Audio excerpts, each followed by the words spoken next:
안녕하세요. 뉴스와 사람들입니다. 민주당의 정청래 지도부가 가고 김민석 지도부의 출범과 동시에 조이대가 도발을 하는데 김어준 총수는 다음과 같이 발언했지요. 대통령의 첫 번째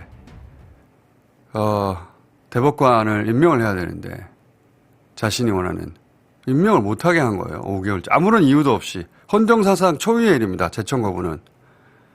그래서 대법관 공백 사태가 거의 6개월 이어졌는데 그러다가 이홍구 대법관 임기가 또 만료됐거든요. 그게 2명째예요. 2명이나 공석으로 뒀다가는 탄핵될 것 같으니까 둘을 몰아서 재청한 거라고 저는 보는데 재청을 안 한 이유도 지금 하는 이유도 아무런 설명이 없어요. 자기 마음대로예요. 그런데 더 중요한 것은 이 재청이 청와대와 사전 협의가 없었다는 거죠. 임명권자가 대통령이에요. 자기 마음대로 한 거예요, 이거. 임명권자와 협의 없이. 일방 통보죠, 이런 것은. 네. 역사상 처음 있는 일입니다. 더구나 5개월 전에 대통령이 임명하고자 했던 노태학 후임은 김민기 부장판사였어요. 근데 탄핵 얘기 나오고 두 번째까지 나오니까 대통령 뜻을 무시하고 그냥 자기가 원하는 사람으로 아무런 조율 없이 일방 통보한 거예요. 네가 어쩔 거야 이거죠. 저는 조이대 대법원장 탄핵해야 한다고 봅니다. 자, 이에 대해 첫 출항인 김민석 새 대표는 어떤 싸움을 예고할까요? 국민이 바본 줄 압니까? 조이대 씨? 조이대 대법원장은 이제 대법원장이라고 부를 수가 없습니다. 법기술원장입니다. 더 문제가 있는 것은 사법부의 태도입니다. 내란이 났을 때 그 이후에 대법관 중에 누구 한 명 문제 제기한 적이 있습니까? 지금까지 우리나라의 법관회의가 내란 이후에 이런 공적인 국민의 문제에 대해서 법관회의를 제대로 한 적이 있습니까? 자기 이익에 관련된 것 말고 사법부가 목소리를 높인 적이 있습니까?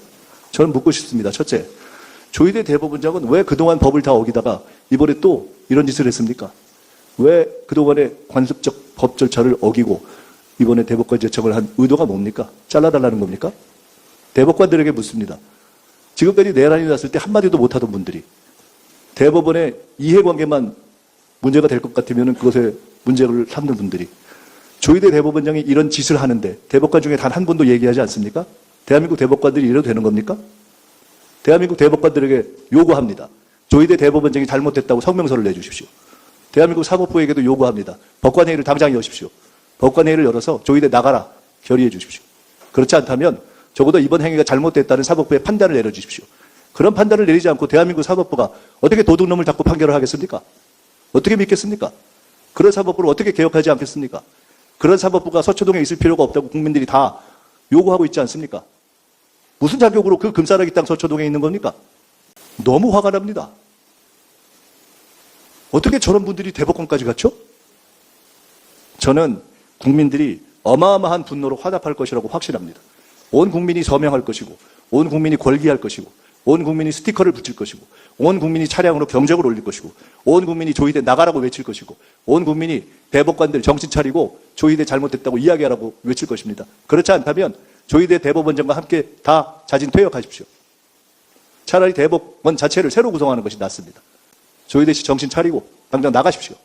자, 분노 표출로 모든 일이 해결된다면 얼마나 좋겠습니까? 집권당의 대표로서의 워딩은 탄핵하겠다는 말 한마디만으로도 그 무게감과 존재감을 갖게 해야 하는 것인데 조이대만이 아닌 사법부 전체의 판사들, 그 안에 대법관들까지 전장을 확대해버리면서 여기에 감정의 폭주를 하는 것은 오히려 조이대 사법부에 반격의 빌미를 줄 수 있습니다.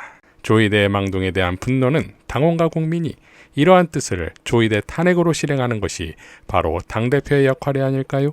반면 최민희 수석 최고는 조이대형 사법부형 저강도 내란이 지속되고 있습니다. 대법관 임명권은 대통령이 하십니다. 가지고 계십니다.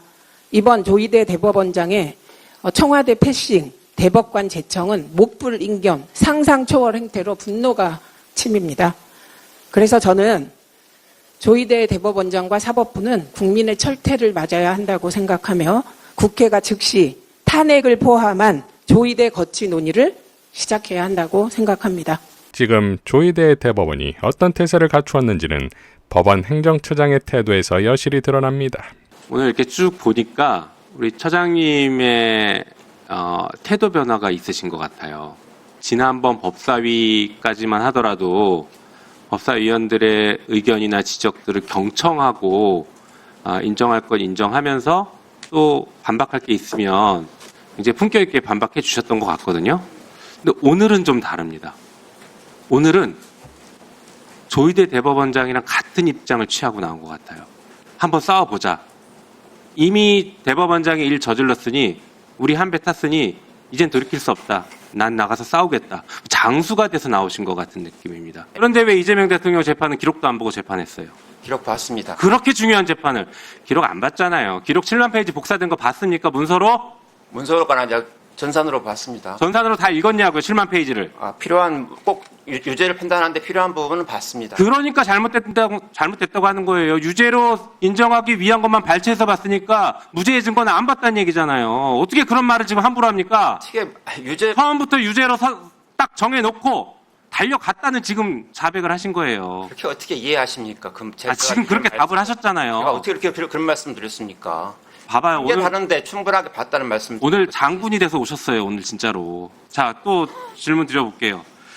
지금 윤석열 내란 재판 진행 중이죠. 그렇습니다. 재판장이 누굽니까? 윤성식 부장으로 알고 있습니다. 그렇죠. 예. 윤석열 재판하고 있는 내란 재판의 재판장한테 당신 대법관 추천하는 절차를 원점으로 돌리겠다. 전화하는 건 압박 아닌가요? 엄청난 압박 같은데요. 지금 재판 개입한 거 아닙니까 지금? 한 것 아닙니다. 재판 개입했죠. 대법관 추천된 윤성식에게 법원행정처장은 전화해서 당신 추천된 거 없던 일로 하겠다. 전화를 합니다. 이게 지금 재판 개입 아닙니까? 그렇게 전화 얼마나 큰 압박을 느꼈겠습니까? 자, 이러한 상황에서 한 기사가 소환되는데 시사저널의 25년 9월 16일자 정청래는 조희대 사태를 외치는데 원내는 당론 아니야 성극기 라는 제목의 기사인데 정청래 대표는 공개적으로 조희대 사태를 촉구했으나 원내에서는 당론이 아니라고 선을 그었다는 내용입니다. 자, 등 뒤에 이재명 재판권이라는 칼을 들고서 전면전을 선포한 조희대 사법부인 것인데 이런 상황에서 이석현 국민통합위원장은 이재명 대통령은 모두의 대통령을 위해 탈당해야 한다고 밝혔습니다. 이러니 유시민 작가가 다시 소환될 수밖에 없는 것이지요. 지난 6월 유시민 작가는 다스베이다에서 이렇게 발언했습니다. 저는 말과 글을 다루는 사람이니까 대통령의 언어를 봐요. 우리 이재명 대통령이 자주 쓰시는 어휘 중에 모두의 대통령 있습니다. 그죠? 그 다음에 포용, 통합, 이게 되게 중요한 거예요. 대통령이 이 단어들을 거듭 기회 있을 때마다 씁니다. 대통령은 정파의 지도자로서 선거에 출마해서 대통령이 되는 순간 국가 원수, 국군 통수권자, 국가의 대표, 국민주권의 상징, 모두의 대통령이 되는 게 바람직하죠. 그러니까 정파의 대표로서 대통령이 되었지만 품을 열고 나라의 발전과 국민의 복리를 위해서 기여할 수 있는 사람들은 정파를 가리지 않고 받아들여서 쓰는 게 맞죠. 그렇게 해야지만 대통령의 지지도도 신임도도 국민들도 대통령을 더 신임하게 되고 대통령이 몸담고 있는 여당이라는 이 정파에 대한 국민들의 신임도 올라갈 거 아니에요. 이것은 되게 좋은 거예요. 이거는 아무 문제가 없어요. 굉장히 훌륭한 거예요. 근데 문제는 100% 지지하는 대통령은 있을 수 없잖아요. 그러면 내가 5년의 임기 중에 어디까지 할 건지를 설정을 하고 그걸 하기 위해서 필요한 일들을 하면 돼요. 근데 문제는 대통령이 자신감이 지나쳤던 거 아닌가? 그런 생각 한편으로 들고요. 또는 이것이 지향해야 될 목표이면 분명하지만 현실에서는 도달할 수 없는 목표인데 건축학 용어를 갖고 오면 이재명 대통령이 대통령이 되는 과정에서 열렬히 지켜주고 응원했던 사람들이 원했던 것은 증축이었어요. 증축이요. 3층 집인데 한 층 더 올리는 거예요. 중도 보수 쪽으로 가서. 이건 모두가 다 오케이. 너무 좋아. 그래서 처음에 막 이상한 사람들을 쓸 때도 대통령께서 그런 뜻이 있으니까 우리가 받아들여야 돼. 이렇게 생각했어요. 근데 대통령은 재건축을 하려고 했던 것 같아요. 7월 매불쇼에서도 이렇게 발언했지요. 저는 이제 대통령이 지금 아직 말하지 않은 어떤 재건축 또는 재개발에 대한 구상이 있고 그 구상을 뒷받침하는 팀이 밑에 있다고 봐요. 그런 게 없이 그런 말이 나오지는 않아요. 근데 그 팀의 기획 수준이 되게 형편없어요. 너무 수준이 낮아요. 그래서 리스크는 엄청 높고 실패 가능성이 농후한 길로 지금 대통령이 가고 있는 거라고 저는 생각을 하고 지금 이재명 대통령의 위기 상황을 집권 여당의 새 대표인 김민석은 해결할 수 있을까요? 강독구를 임명했다는 기사를 보니 김민석 새 대표의 새 민주당이 보입니다. 이상 뉴스와 사람들이었습니다. 시청해 주셔서 감사드립니다.